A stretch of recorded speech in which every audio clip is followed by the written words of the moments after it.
प्रत्येक प्रवास फक्त किलोमीटरचा नसतो. काही प्रवास मनात कायमचे घर करून जातो. या ब्लॉगमध्ये तुम्ही अनुभवणार आहात दापोलीचा एक वेगळा चेहरा, समुद्रकिनाऱ्याची शांतता, निसर्गाच्या कुशीत दडलेले सुंदर ठिकाणे आणि मनाला प्रसन्न करणारा आध्यात्मिक प्रवास. कड्यावरच्या गणपतीचे अप्रतिम दर्शन, हिरवाईत लपलेलं केशवराज मंदिर आणि लाडघरमधील दत्त मंदिर, आणि या सगळ्या प्रवासात भेटलेले सुंदर रस्ते, निसर्गरम्य दृश्य आणि काही अविस्मरणीय क्षण.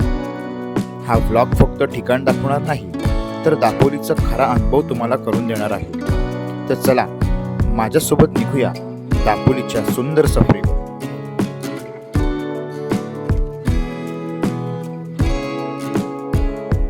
नमस्कार मित्रांनो, पुन्हा एकदा स्वागत आहे तुमचं आपल्या मराठी यूट्यूब चॅनलवरती. आज आपण जातो आहे दापोलीमध्ये. स्पेशली आंजर्ल्यातील जो कड्यावरचा गणपती बाप्पा आहे, तर त्याचं आपण दर्शन घ्यायला आज आपण जातो आहे. सोबत 2-3 ठिकाण अजून फिरणार आहोत. तर तो सध्या फक्त आपण पहिला आंजर्ल्यातील कड्यावरचा गणपती बाप्पा आहे ना, तिकडे जाऊया. सो चला मित्रांनो, अधिक वेळ न घेता व्हिडिओला सुरुवात करूया.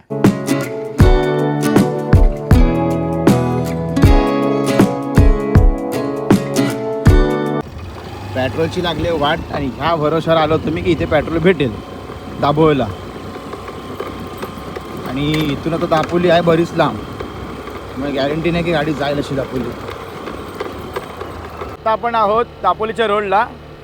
प्लॅन होता की जर इथे पेट्रोल भेटलं असतं ना, तर मग कोळतरी मार्गे कर्दे वगैरे करत लाटघर मार्गे असं गेलो असतो. पण आता काय नाईलाज आहे. सो मग आता काय दापोलीत जाऊया. तिथपर्यंत मेन म्हणजे गाडी जाऊ दे. गाडी गेली तर समजायचं की गणपती बाप्पा दर्शनाच्या आधीच पावला आपल्याला. नशीब आमचा की अर्ध्यावर आम्हाला त्याचा ब्लॅकमध्ये पेट्रोल भेटलं आहे. म्हणजे 1 लिटर टाकून घेतला आहे. तर दापोलीत जातो. दापोलीत जाऊन गाडी एकतर फुल करेन, नाहीतर जेवढा लागणार आहे ट्रॅव्हलसाठी तेवढाच टाकेन. शक्यतो फुल करेन, कारण का पेट्रोलचे खूप वांदे आहेत. तर मित्रांनो, आत्ता आपण आहोत बरोबर पाचपंढरीच्या इथे. दापोलीवरून निघालो. हार्डली मला वाटतं की एक 10 ते 15 किलोमीटर अंतर आहे पाचपंढरी. त्याच्यावरती साड्यावर आता आपण उभे आहोत. आणि बरोबर आपल्या त्या बाजूला तिकडे तुम्हाला दाखवतो, थांबा. सो तिकडे ते मंदिर आहे ज्या ठिकाणी आपल्याला आता जायचं, कड्यावरचं गणपती मंदिर. ते बघा एकदम इथे तुम्हाला दिसत असेल, ह्या टोकाला इथे ते मंदिर आहे. सो चला भरभर जाऊया मंदिरामध्ये आणि दर्शन घेऊया. आता एक रोड हा जातो राईट साईडचा, तो म्हणजे केळशी या गावामध्ये, आणि एक रोड जातो हा समोरचा, तो आंजर्ल्याच्या बाप्पाच्या मंदिरामध्ये. चला तर आता आपण ह्या समोरच्या रोडने वरती मंदिराकडे जाऊया. कड्यावरील श्री गणपती मंदिर आंजर्ले. चला आत्ता आपण आलो आहे कड्यावरच्या गणपती बाप्पाच्या दर्शनाला. पहिलं दर्शन घेऊया आणि त्याच्यानंतर मग जो काही व्हिडिओचा पार्ट आहे आपला तो करूया. रत्नागिरी जिल्ह्यातील दापोली तालुक्यात जोग नदीच्या मुखाशी आंजर्ले नावाचे एक सुंदर बंदर वसलेले आहे. दापोलीपासून सुमारे 20 किलोमीटर अंतरावर असलेल्या ह्या निसर्गरम्य गावाची ओळख म्हणजे प्रसिद्ध कड्यावरचं गणपती मंदिर. प्राचीन काळी हे मंदिर समुद्रकिनारी असल्याने भरती ओहोटीच्या लाटांचा त्याला सतत धोका निर्माण होत होता. त्यामुळे भाविकांच्या श्रद्धेचं हे स्थान सुरक्षित ठेवण्यासाठी मंदिराचं स्थलांतर जवळच्या टेकडीवर करण्यात आलं, आणि याच कारणामुळे या मंदिराला कड्यावरचा गणपती हे नाव मिळालं. आज दिसणारं भव्य मंदिर 1768 ते 1780 या कालावधीत जांबा दगडात बांधण्यात आलं असून कोकणातील सर्वात प्रसिद्ध गणेश मंदिरांपैकी एक म्हणून ओळखलं जातं. तर आता आपण मित्रांनो गणपती बाप्पाचं दर्शन घेतलं आहे. सो या पार्किंग लॉटमध्ये आहे ना, खाली जातो आपण, ज्या ठिकाणी गणपती बाप्पाचं पहिलं पाऊल आहे. नव्या मंदिराच्या स्थापनेच्या वेळी साक्षात श्री गणेश पृथ्वीवर अवतरले होते अशी श्रद्धा आहे. मंदिरात स्थानापन्न होण्यासाठी जेव्हा श्री गणेश स्वतः आले, तेव्हा त्यांचे पहिले पाऊल या डोंगराच्या माथ्यावर पडले आणि दुसरे थेट मंदिरात. ज्या ठिकाणी त्यांचे पहिले पाऊल पडले आहे त्या ठिकाणी उमटलेली खूण आजही पाहायला मिळते. तर मित्रांनो, आता आपण आहोत त्या ठिकाणी ज्या ठिकाणी गणपती बाप्पाचं पाऊल आहे. सो पहिला ते तुम्हाला गणपती बाप्पाचं पाऊल दाखवूया, दर्शन घेऊया, आणि त्यानंतर मग इथून पुढच्या प्रवासाला जाऊया.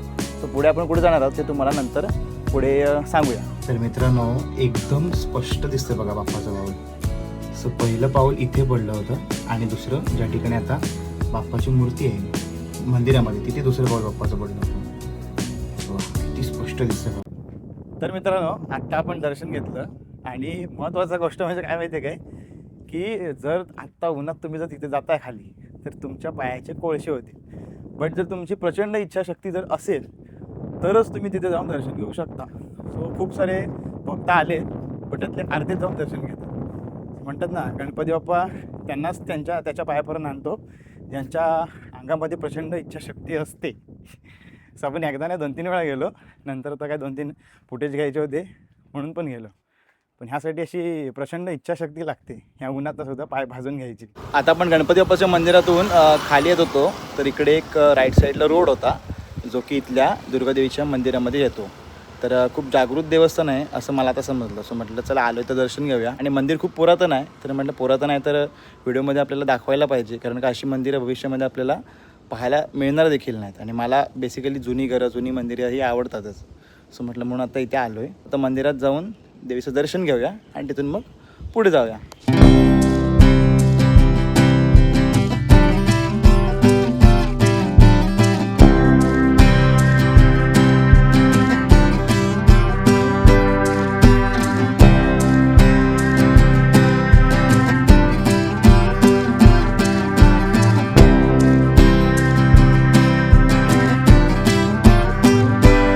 मला वाटतं ह्या मंदिराचं जे जीर्णोद्धार आहे ना, तो 1740च्या आसपास झाला असेल, कारण का तसं तिथे बोर्ड आहे.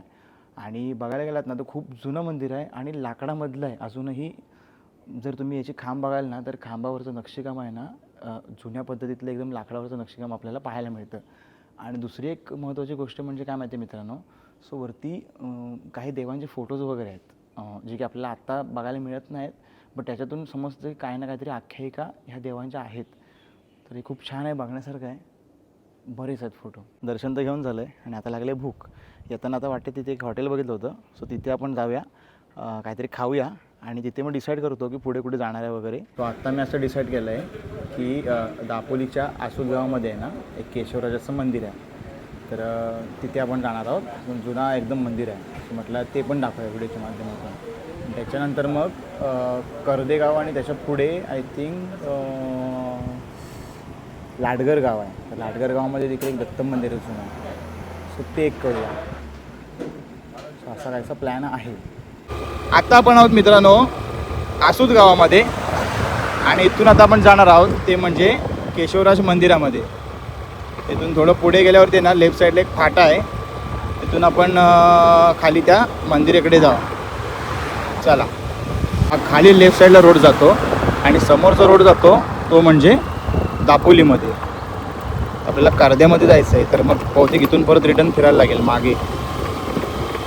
आत्ता आधी आपण आधी पहिलं केशवराजच्या मंदिरामध्ये जाऊया आणि नंतर मग रिटर्न वाटल्यास फिरून कर्द्यात जाऊया, कारण कर्द्यात मेन जायचं नाही, जायचं लाटघरला, पण रिटर्न तर फिरायला लागेलच. बघूया आधी इथून तर मंदिरातलं दर्शन घेऊन तर या. दर्शन घेण्याचं खास कारण म्हणजे हे मंदिर बरंच जुनं आहे म्हणून खास दर्शन घ्यायला जायचं आहे. 2-3 वेळा इकडे दापोलीत आल्यानंतर आहे ना असा विचार आला होता की जायचं पण ते दरवेळेला राहून जायचं. आता ही वाट जी समोरची आहे लेफ्ट साईडची, त्या वाटेने आपल्याला जायचं आहे मंदिरामध्ये. चला, खूप छान असं गावातून जाणारा हा रस्ता आहे मंदिराकडे. आणि असं म्हणतात की हे मंदिर पांडवांनी एका रात्रीत बांधलं होतं. म्हणजे आता मी वरती इथे काकी म्हणून होते त्यांना जस्ट अशी नॉर्मली माहिती विचारली, तर त्याने थोडीशी माहिती फक्त सांगितली की हे मंदिर जवळजवळ पांडव काळातलं मंदिर आहे आणि एका रात्रीत बांधलेलं मंदिर आहे. सो मग क्युरियोसिटी अजून वाढली तिथे जाण्याची. आणि वाट एकदम शांत हिरवळ गर्द झाडीमधून आहे, त्याच्यामुळे अजून रिलॅक्स वाटतं आहे. चला जाऊया.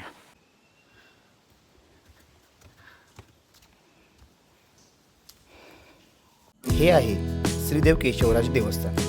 भगवान विष्णूंचे हे जागृत देवस्थान सुमारे 5000 वर्षापूर्वीचे असल्याचे मानले जाते.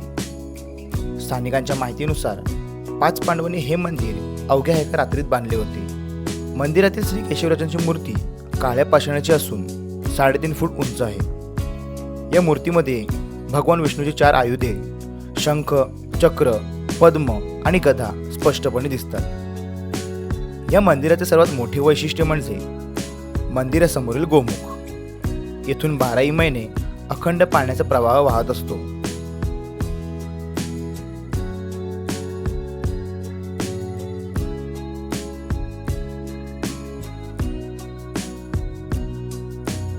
तर मित्रांनो आता आपण मंदिरात दर्शन घेतलं आणि पुन्हा आपण निघूया रिटर्न, कारण आपल्याला इथून जायचं आहे लाटघरला. सो दुपारच्या वाजले 3 आणि वरती येईपर्यंत अक्षरशः हालत झाली. आणि नेमकं झालं का इथे आम्हाला रेंज नाही, त्याच्यामुळे इथे कोकम सरबत तर आहे घ्यायला, पण घेणार कसा हा प्रश्न पडला. त्याच्यामुळे आता इथून आम्ही खाली जातो, काहीतरी घेतो आणि नंतर मग पुढच्या प्रवासाला इथून निघतो. सो 2 ठिकाणं झालीत आपल्याला, आता तिसरं जे आहे ते पण मंदिरच आहे. बघूया चला. तर मित्रांनो मंदिरातून आम्ही रिटर्न येताना आम्हाला असं वाटलं होतं की आता काही ते घ्यायचं म्हटलं तर रेंज नाही नेमकी, तर कसं काय करायचं. बट येता येता नेमकं इथे ऋषिकेश दापके आणि बापू दापके यांच्या दुकानाची त्यात आम्ही थांबलो होतो. सो त्यांनी पहिला आम्हाला वायफाय दिला.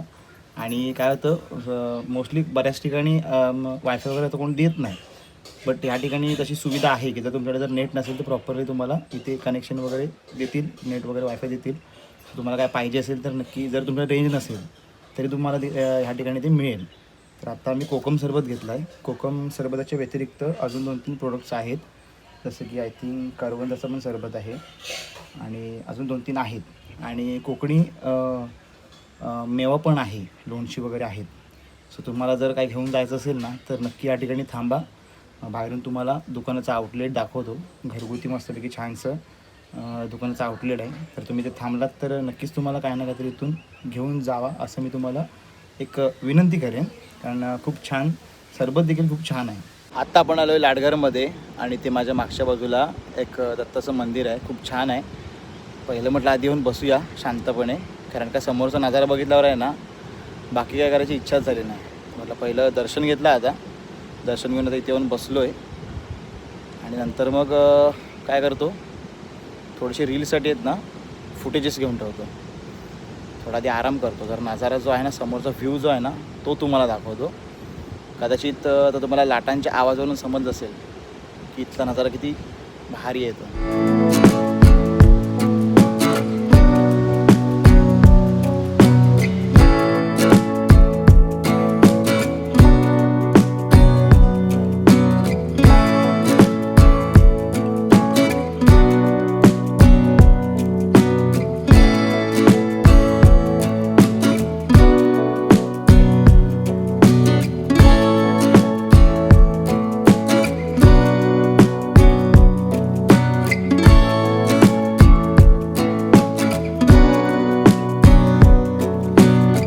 चला मित्रांनो, अशा प्रकारे आता आपण इथून निघूया गुहागरकडे. लास्टचं डेस्टिनेशन तर माझं हेच होतं, हेच लोकेशन होतं की हे झाल्यानंतर गुहागरकडे निघूया.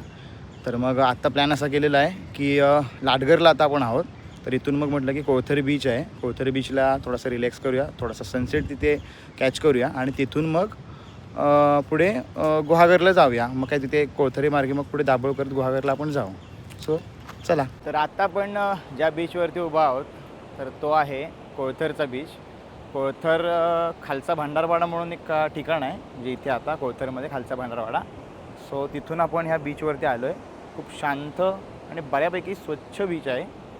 सो कधी जर तुम्ही इकडे येत आहे म्हणजे कर्दे, लाटघर, कोळथर वगैरे असा जर प्रवास करत आहे तर मग ह्या बीचवरती नक्की या.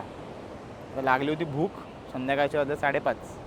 सो विचार केला की आता बीचवरती कुठं ना कुठं खायला भेटेल, बट ह्या बीचवरती तसं कुठे काय खायला नाही आहे. बट एनिवेज पुढे बघूया कुठे काय भेटते काय, ते खाऊया थोडंसं. आणि आज जेवण केलेलं नाही आहे. जेवण न करण्याचं कारण म्हणजे काय, दुपारी जेवलो की लगेच झोप लागते. आणि दरवेळेचा माझा अनुभव, मी जेवल्या ना गाडीवरच झोपतो चालत असं. म्हणून मग आम्ही हलका नाश्ता केलेला आहे. केळी वगैरे घेतलेली होती, गावठी केळी ती खाल्लेली आहेत. थोडंसं बारीकसरी चटरपटरच खातो आहे. आता म्हटलं प्रॉपरली काहीतरी खाऊया, घरातून परत खाऊया वाटल्यास, पण झोपायचं नाही म्हणून प्रॉपर खाणं खात नाही. सो चला थोडं बीच दाखवतो.